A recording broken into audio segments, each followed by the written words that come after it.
Est-ce que vous reconnaissez cette voix? All by myself anymore.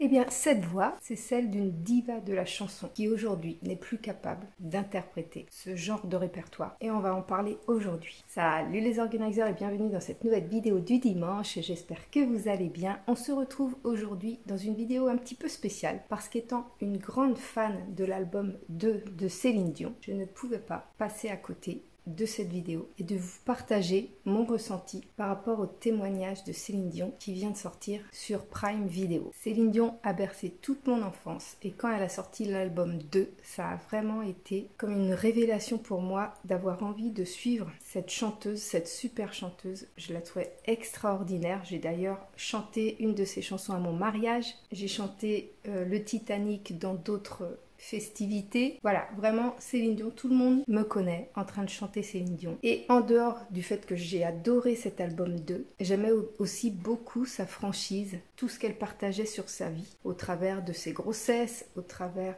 de ses périples, de sa vie de superstar. Et j'aimais beaucoup toute son honnêteté, toute sa franchise, toute sa vulnérabilité. Et j'avais regardé tous les reportages dont j'avais pu entendre parler sur elle. Et surtout les reportages où c'était elle-même, comme dans ce reportage-ci, où c'était elle-même qui partageait plein de moments de sa vie. Et donc j'avais adoré notamment quand elle était enceinte de ses jumeaux et qu'elle a partagé finalement son accouchement et puis son quotidien, les premières semaines, etc. dans sa belle maison, etc. C'était vraiment super chouette, j'avais adoré. Et donc voilà, je la suivais comme ça, sans trop non plus être fan, super fan, parce qu'il y avait aussi des parties d'elle que j'aimais un petit peu moins, notamment quand elle est allée s'installer aux États-Unis et à Las Vegas et où tout est très surdimensionné, on va dire. Et donc j'aimais un peu moins ce côté complètement à l'opposé de l'authenticité que j'avais appréciée chez elle jusqu'ici. Donc je ne l'ai pas trop suivie dans tout son processus vers Las Vegas, mais j'ai compris pourquoi elle était allée créer un spectacle grandiose à Las Vegas, notamment c'était pour pouvoir avoir des horaires à peu près fixes, pour pouvoir s'occuper de ses enfants, pour pouvoir les voir suffisamment, etc.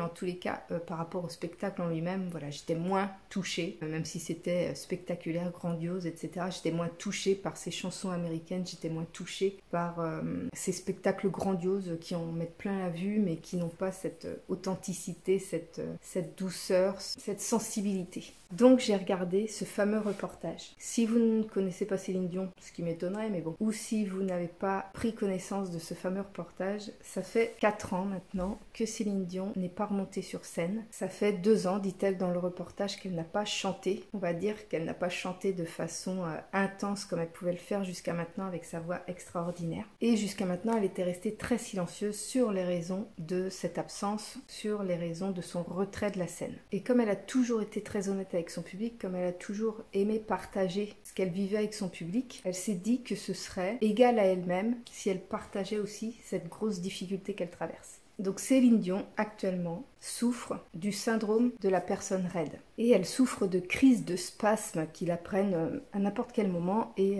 qui l'empêchent de chanter comme avant, qui l'empêchent de se déplacer comme avant, qui l'empêchent d'avoir la vie d'avant. Donc si tu n'as pas encore vu ce reportage, mais que tu as vu des extraits, les extraits montrent énormément de choses déjà. Mais je t'invite à aller voir ce reportage, tu vas mieux comprendre son état d'esprit, son cheminement. Mais moi, à travers cette vidéo, je vais donner mon interprétation, ma vision des choses par rapport à ce qui lui arrive aujourd'hui. Alors au début du reportage, ce qui m'a choquée, c'est la façon dont elle parle d'elle-même. En même temps, je suis choquée et je suis admirative parce qu'elle a une façon de parler d'elle-même qu'on devrait par moments tout savoir. Donc elle se caractérise comme une superstar, elle se place un peu au-dessus des étoiles. Donc moi, en tant que Française, avec l'éducation que j'ai reçue, avec les croyances que j'ai, avec tout ce qui compose ma personnalité, j'ai beaucoup de mal à entendre quelqu'un parler de lui-même avec autant de fierté, on va dire, autant d'ego. Ça fait vraiment ça fait vraiment un ego surdimensionné. À un deuxième moment, elle parle aussi de cette fameuse phrase qu'elle avait aussi prononcée au moment où son père est décédé et qu'elle avait décidé à l'époque de quand même aller faire son concert. Ça m'avait aussi énormément choquée à l'époque où son père venait de décéder le jour même et le soir même elle devait donner une représentation et elle a estimé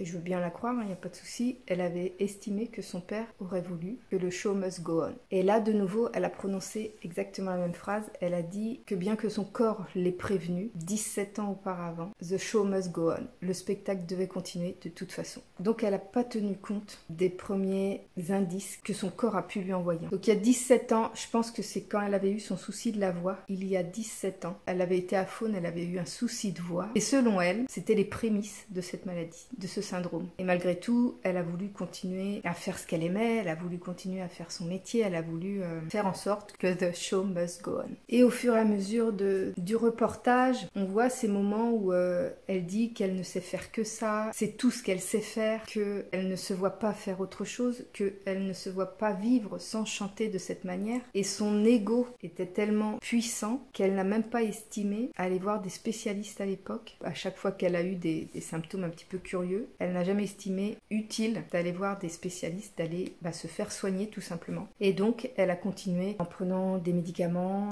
des fois en limite de la surdosage, des fois à la limite de se tuer en fait. Et tout ça parce que pour moi, selon mon interprétation à moi, son ego est tellement puissant qu'il arrive à la convaincre que sans sa voix, elle n'est plus rien. Qu'il arrive à la convaincre que la seule solution, c'est de retrouver sa voix. La seule solution, c'est de tout faire pour retrouver qui elle était avant. J'ai la conviction que si elle avait pris une décision complètement différente à l'époque, ce qu'elle vit actuellement, elle ne l'aurait pas vécu. Quand on se pousse à bout, notre corps nous donne des avertissements. Quand on n'est pas aligné avec ce qu'on fait, et pourtant elle répète que elle aime sa voix, elle aime son métier, elle aime ce qu'elle fait, etc. Mais pour moi, c'est son ego qui parle. Quand on n'est plus aligné avec ce qu'on fait, notre corps nous donne des alertes. Et si on ne l'écoute pas, si on continue, ça s'empire en fait. Ce qui est logique parce qu'il nous avertit et puis après il donne des signaux encore plus importants. Dans ma vie qui est moins impressionnante que celle de Céline Dion, ce qui m'est arrivé, c'est que le premier avertissement que j'ai reçu physiquement, c'était mon burn-out. J'ai fait un burn-out alors que j'étais salariée, que ça se passait bien pour moi, que j'ai toujours aimé le métier que je faisais, qui était assistante commerciale. Et j'ai fait un burn-out. Donc j'ai pas compris. Et après, les années ont passé, j'ai continué de changer d'entreprise. Je croyais toujours que c'était dû aux entreprises, mais je continue à faire mon métier, etc. Et puis, dans la dernière entreprise dans laquelle j'ai travaillé, je me suis retrouvée avec un nodule au niveau de la thyroïde parce que ma thyroïde s'était mise à dysfonctionner, ce qui m'a valu une opération au niveau de la thyroïde. Donc ma thyroïde n'est pas enlevée, mais le nodule qui était collé a pu être enlevé. Et j'ai un traitement à vie depuis. Et pour moi, comme j'ai pas écouté le premier avertissement, comme je n'ai pas su vers quoi me diriger à ce moment-là, comme j'ai voulu rester dans ma zone de confort, ce que je connaissais, puis ce que j'aimais finalement, et mon corps m'a donné une alerte plus forte pour me dire, non, en fait, faut que tu arrêtes de faire ça, il y a autre chose qui t'attend, il faut que tu vois ce que tu peux faire de différent. Et pour Céline Dion, en fait, c'est ça qui s'est passé, c'est-à-dire qu'elle a eu des alertes au fur et à mesure de plus en plus fortes pour lui dire faut que tu stoppes ces spectacles grandioses, faut que tu stoppes ce rythme effréné d'un spectacle tous les soirs. Il faut aussi que tu arrêtes de vouloir faire plaisir absolument parce qu'on détecte dans ce reportage qu'on la voit comme la Céline Dion et que quand on l'accueille dans un studio, on veut du Céline Dion. Du Céline Dion entre guillemets, ça veut dire on veut la grande voix, on veut la voix telle que Whitney Houston, on veut la voix telle que Mariah Carey, toutes ces grandes dames, toutes ces grandes divas qui ont une voix exceptionnelle. Et on mettait Céline Dion, ce qui est normal puisqu'elle avait une voix exceptionnelle, on la catégorisait uniquement dans ses voix puissantes, dans ses voix exceptionnelles. Et donc, comme tout le monde autour d'elle ne la voyait que par cet aspect-là, elle pense toujours d'ailleurs qu'elle ne peut être que cette voix-là. Elle ne peut être que Céline Dion, la voix. Il y a une autre chose qui m'a choquée pendant le reportage, c'est qu'elle dit qu'elle a voyagé dans beaucoup de pays sans jamais les visiter. Elle n'est allée dans les autres pays que pour faire ses spectacles. Ça veut dire qu'elle avait la possibilité de pouvoir visiter, mais qu'elle ne s'autorisait pas à cette possibilité parce qu'elle s'était engagée dans un rythme effréné qui l'obligeait à réaliser des spectacles et encore des spectacles et encore des spectacles sans prendre le temps de faire des pauses, sans prendre le temps d'aller juste se ressourcer, découvrir de nouveaux environnements qui lui auraient certainement permis de réguler son système nerveux. Et donc au moment où elle dit « je suis allée dans énormément de pays, mais je n'en ai jamais visité aucun », elle finit cette phrase par « c'est le prix à payer ». C'est le prix à payer pour faire ce que j'aime. Sa croyance, c'était que si elle voulait toujours performer, si elle voulait toujours être vue comme la Céline Dion, la voix, la diva Céline Dion, elle devait accepter ce rythme infernal. D'ailleurs, elle qualifie son métier, elle parle surtout des concerts en fait, de la relation avec le public et tout. Elle parle beaucoup donc d'adrénaline, ce qui est normal puisque vraiment ça, quand on va à un concert, on voit bien qu'on est vraiment dans l'ambiance, on est porté par le concert, par l'énergie de la personne qui chante. Et elle qualifie vraiment ça de drogue. Elle dit c'est une drogue, c'est ma drogue en fait. On m'a privé de cette drogue-là. Donc finalement, c'est comme une addiction à laquelle elle n'a pas su dire stop, qu'elle n'a pas su ralentir, qu'elle n'a pas su maîtriser et qui l'a conduit aujourd'hui à avoir le syndrome de la personne raide. Si tu regardes le reportage, tu pourras souligner tout l'acharnement qu'elle a pour revenir à qui elle était, tous les efforts qu'elle fait pour redevenir la personne qu'elle était, tout le combat qu'elle mène contre ce syndrome, contre cette maladie rare. Et il y a des moments où elle est persuadée qu'elle va s'en sortir et son ego parle dans le sens où elle dit « Eh bien, si je ne peux pas courir, je marcherai. Si je ne peux pas marcher, je ramperai. » Et à ce moment-là, on se pose la question quand même si ce n'est pas de l'acharnement, mais pas dans le bon sens. De l'acharnement négatif. De l'acharnement inutile finalement pour retrouver une vie qui de toute façon, après avoir traversé ce qu'elle traverse, même si elle guérissait psychologiquement, elle va avoir changé. Irrémédiablement, psychologiquement, elle va avoir changé. On ne connaît pas actuellement de personne qui ait pu guérir du syndrome de la personne raide. Et pourtant, par moments, elle tient le discours qu'elle va s'en sortir, qu'elle va réussir à sortir de cette maladie. Alors c'est tout ce que je lui souhaite et je suis persuadée qu'il y a des exemples dont on n'entend pas assez parler où des personnes avaient des maladies graves ou des maladies auto-immunes ou des maladies rares et qui s'en sont sortis. J'en suis persuadée. Sauf que les médias n'orientent jamais leur énergie vers ces événements positifs-là, mais orientent plus leur énergie vers le négatif. Donc on ne peut pas vraiment le savoir, mais j'en suis convaincue. Personnellement, j'en suis convaincue qu'on peut s'en sortir. Mais c'est à nous de changer intérieurement. Et actuellement, à ce que je vois, et c'est toujours mon avis personnel, par rapport à ce que j'ai vu dans ce reportage, elle n'est pas encore prête à changer intérieurement pour modifier ce processus. Elle est toujours dans la quête de qui elle était avant. Elle est toujours dans la recherche de son ancienne elle. Elle veut redevenir qui elle était avant. Le problème, c'est que c'est qui elle était avant qui l'a menée à qui elle est aujourd'hui, qui l'a menée à cette maladie. Donc pour moi, tant qu'elle n'aura pas compris qu'elle doit lâcher prise sur qui elle était et se créer autour de qui elle est maintenant avec tout ce qu'elle a vécu, elle ne pourra pas se sortir de cette maladie. Il y a une scène, c'est quand elle est allée en studio pour enregistrer une chanson toute douce parce qu'actuellement elle peut chanter mais elle ne peut plus chanter de façon puissante. Elle ne peut chanter que doucement en fait, avec une voix qu'elle ne maîtrise pas, qu'elle ne connaît pas. Donc elle explique bien ça, qu'elle a du mal à apprivoiser cette voix, qu'elle a du mal à accepter aussi d'être obligée de choisir un répertoire qu'elle n'a jamais utilisé. Elle a aussi cette peur que le public la rejette en changeant de répertoire. Je l'ai sous-entendu comme ça. J'ai cette impression-là. Et donc c'est encore une fois un bon témoignage pour montrer qu'elle a peur de sortir de sa zone de confort. Et pourtant, cette zone de confort, elle la fait souffrir actuellement. Et donc elle va dans ce studio, elle enregistre une chanson qui a l'air vraiment super belle. Elle est en anglais, mais vraiment, c'est un peu une chanson de résilience, une chanson d'espoir. C'est très joli. Et elle est jamais satisfaite. Dans le studio, elle est jamais satisfaite. Elle trouve que, voilà, sa voix a des défauts, qu'elle chante faux, etc. Alors que les personnes en face d'elle lui disent que c'est bien, que c'est joli, qu'elle avait jamais fait aussi bien jusqu'à maintenant, etc. Mais elle veut pas les croire. Elle reste vraiment figée, fixée sur le fait qu'elle ne peut plus rendre une voix comme elle pouvait rendre avant. Et la scène la plus difficile, c'est après, suite à cette séance au studio, elle rentre chez elle et elle a normalement une séance de kiné. Donc on voit plusieurs fois des séances de kiné. On voit quand elle prend ses médicaments, on voit quand elle est branchée, alors je sais pas ce que c'est, ce qu'elle a au bras, mais voilà, quand elle est branchée, allongée, en train de se reposer, etc. On voit vraiment beaucoup de choses. On voit la réalité en fait de sa vie actuellement. Et donc ce jour-là, quand elle rentre chez elle, elle est censée faire une séance de kiné. Et son kiné remarque que au niveau de ses orteils, c'est très tendu. Donc il dit, est-ce que tu as fait des spasmes récemment? Est-ce que tu as eu des crises récemment? Elle dit non, j'ai pas eu de crise récemment. Et donc il sent à ce moment-là qu'elle va faire une crise. Et ce qui est le cas effectivement. Et donc on voit toute la scène. C'est d'ailleurs partagé en extrait sur les réseaux. On peut voir cette scène. Et c'est la plus difficile, vraiment. C'est la plus difficile du reportage. Elle a les yeux exorbités parce que tous ses nerfs sont contractés en fait. Elle est vraiment dans une position toute contractée. Ça fait un peu comme une crise d'épilepsie. Je sais pas si vous avez déjà vu quelqu'un faire une crise d'épilepsie. Moi j'ai déjà vu quelqu'un faire une crise d'épilepsie. Ça m'a vraiment fait penser à ça. Et donc elle pousse des cris, mais des cris comme des cris de douleur, de plainte, comme un animal qui agonise. Ça fait vraiment vraiment, vraiment mal au cœur. Et on imagine, mais on peut pas le ressentir comme elle, mais on imagine la souffrance, la douleur qu'elle peut ressentir à ce moment-là. Et elle dit qu'au-delà de la douleur, c'est vraiment la frustration de ne pas pouvoir contrôler son corps. Elle dit c'est très difficile de voir son corps se contracter comme ça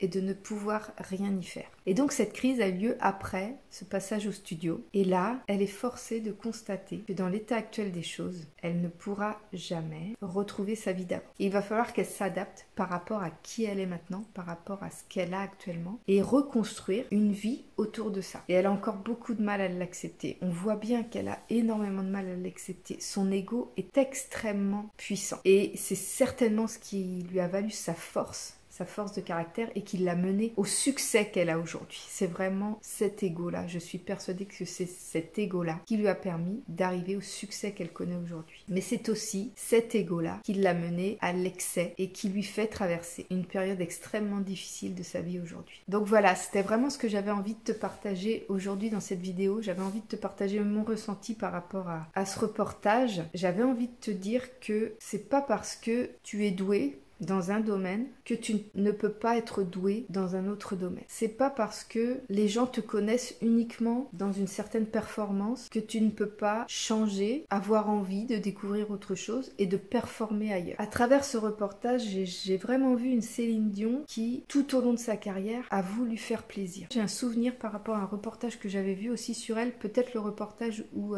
elle avait eu ses enfants, je ne sais plus, mais j'avais vu un reportage sur elle où elle était extrêmement fatiguée, vraiment à bout de souffle, elle en pouvait plus, elle avait partagé auprès de son mari qu'elle n'en pouvait plus et qu'elle avait envie d'arrêter les spectacles de Las Vegas, qu'elle avait envie de ralentir, qu'elle avait envie de prendre du recul parce que ça la bouffait en fait. Et son mari lui a répondu, si c'est ce que tu veux on le fera, mais sache que j'ai fait énormément d'emprunts pour construire ce spectacle et qu'actuellement les investisseurs sont en attente en fait du résultat. Ils étaient, avec ce spectacle de Las Vegas qui était extrêmement grandiose, ils étaient finalement pieds et mains liés financièrement à des investisseurs et à un devoir de rendre des comptes. Et elle racontait ça et elle expliquait que face à son mari qui lui donnait cet argument-là, elle n'a pas trouvé d'autre solution que de continuer le spectacle. The show must go on. C'est vraiment ça qui l'a menée tout au long de sa vie et qui l'a menée jusqu'à la situation dans laquelle elle est aujourd'hui. Il n'y aura jamais rien de plus important que la santé. Parce que tant que tu as la santé, tu peux faire des choses, tu peux changer les choses, tu peux changer intérieurement, tu peux changer les choses extérieurement. Tu peux bouger, tu peux faire des choses, construire des choses. Quand tu n'as plus la santé, tu es extrêmement limité, tu es très dépendant. Comme là, Céline Dion, elle est extrêmement dépendante. Elle n'a finalement plus le contrôle puisqu'elle n'arrive déjà plus à contrôler son propre corps. Donc avant d'en arriver là, je pense vraiment que la priorité de tout un chacun, c'est pas le fait que on ait un prêt de maison sur la tête, c'est pas le fait que on ait des responsabilités de X ou Y, le plus important c'est sa santé. Prends soin de ta santé mentale et physique. D'ailleurs, j'ai pas souvenir dans ce reportage qu'elle parle de voir un psychiatre ou un psychologue. J'ai pas l'impression qu'elle en parle, j'espère qu'elle voit une personne comme ça. Après j'ai un doute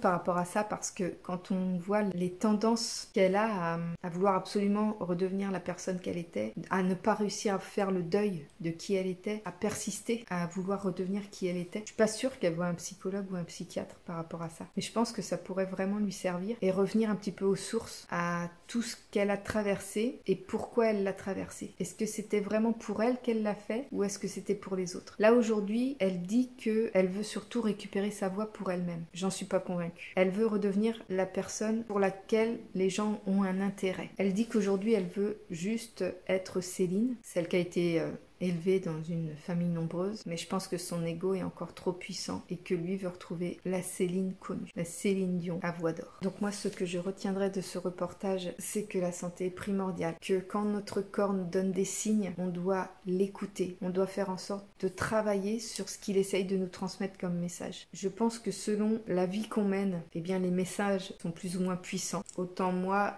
ça paraît du pipi de chasse que j'ai par rapport à ce qu'elle a vécu, mais c'est à la hauteur que la vie que j'ai, que je n'ai pas une vie extraordinaire comme une star. Eh bien, j'ai traversé des épreuves et je traverse des épreuves qui sont à la hauteur de la vie que je mène, tout comme Céline Dion traverse des épreuves qui sont à la hauteur de la vie qu'elle mène. et qu'elle a mené. Donc c'est pas de minimiser ta vie à toi parce qu'elle est tout aussi importante que la sienne. Ta santé est hyper importante, donc prends soin de ta santé. Quand tu as des messages de ton corps, écoute-les et cherche à savoir quel message il veut te transmettre pour changer les choses intérieurement, qui changeront les choses extérieurement et t'apporteront encore plus de bonheur, parce que ça j'en suis persuadée, si ton corps te donne des signes comme quoi tu vas trop loin, comme quoi tu dépasses les limites, c'est parce qu'il y a quelque chose de mieux qui t'attend ailleurs, c'est ça que tu dois te dire dans ta tête. Voilà, j'espère que ce petit témoignage personnel sur le reportage de Céline Dion t'a plu. N'hésite pas à liker si c'est le cas, à t'abonner pour voir encore plus de vidéos, à me suivre sur mes autres réseaux sociaux, Instagram, Facebook, TikTok. Et moi je te dis